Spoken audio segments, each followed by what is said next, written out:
'ఓదెలా 2' ఇప్పుడే 'శ్రీరాములు' థియేటర్‌లో చూసొచ్చా. ఈ మూవీ బడ్జెట్ 25 క్రోర్స్ అంట.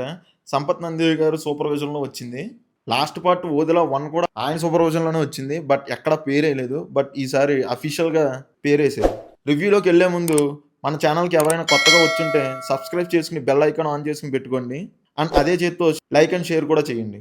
Coming to story line, 'Odela part 1' complete అయ్యాక ఈ మూవీ స్టార్ట్ అవుతుంది. తిరుపతి చచ్చిన వాడి మీద కోపం చల్లారక ఆ ఊరు ప్రజలు వాడి ఆత్మ ప్రశాంతంగా ఉండకూడదని సమాధి శిక్ష వేస్తారు. కట్ చేస్తే వాడు ప్రేతాత్మగా మారి మళ్ళీ మర్డర్స్ చేయడం స్టార్ట్ చేస్తాడు. వాడిని ఆపడానికి వచ్చిన నాగసాధువు అలియాస్ తమన్నా వాడిని ఎలా కట్టడి చేసిందన్నదే rest of the story. Coming to plus points, Tirupati first పార్ట్‌లో చచ్చాడు కదా!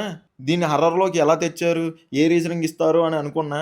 ఇన్‌ఫాక్ట్ ఫోర్స్‌ఫుల్‌గా అయినా తెచ్చారేమో అనుకున్నా. బట్ ఆ ఎపిసోడ్ లాజిక్స్ అన్నీ బానే ఉన్నాయి భయ్యా. తిరుపతికి సమాధి శిక్ష వేసే ఎపిసోడ్ కూడా బాగుంది భయ్యా. మూవీకి బిగ్గెస్ట్ ప్లస్ పాయింట్ ఏంటంటే బీజీఎం. చాలా డిఫరెంట్ బీజీఎమ్స్ కొట్టారు. Especially Tirupati entry, Tamannaah introduction and last క్లైమాక్స్‌లో మల్లన్న సాంగ్‌కి వచ్చే బీజీఎం అండ్ మ్యూజిక్ బాగుంది. అండ్ వీఎఫ్ఎక్స్ కూడా చాలా చోట్ల డీసెంట్‌గా ఉందనిపించింది. అండ్ క్లైమాక్స్‌ని రీసెంట్‌గా వచ్చిన మూవీస్‌లో లాగా ట్రై చేశారు. పర్లేదు బానే ఉంది. కమింగ్ టు నెగెటివ్స్, ఇది హర్రర్ మూవీనే కదా భయ్యా! బట్ నాకెక్కడ కొంచెం కూడా భయమే లేదు. దీనికన్నా 'కాంచన' మూవీకి ఎక్కువగా భయపడ్డాను. మూవీలో ఎక్కడా భయమేయదు. కానీ ఇది హర్రర్ మూవీ. అదే magic. And lack of writing. Writing చాలా వీక్‌గా ఉంది. ఫస్ట్ హాఫ్ వరకు రైటింగ్ వైస్ బానే ఉంది. ఇంకా సెకండ్ హాఫ్ వచ్చేసరికి ఎక్కడున్న మూవీ అక్కడే ఉంటుంది. ముందుకు వెళ్ళదు. అండ్ దెయ్యం సమాధి నుంచి బయటకు వచ్చే సీన్స్ కూడా అంతగా ఏం లేదు.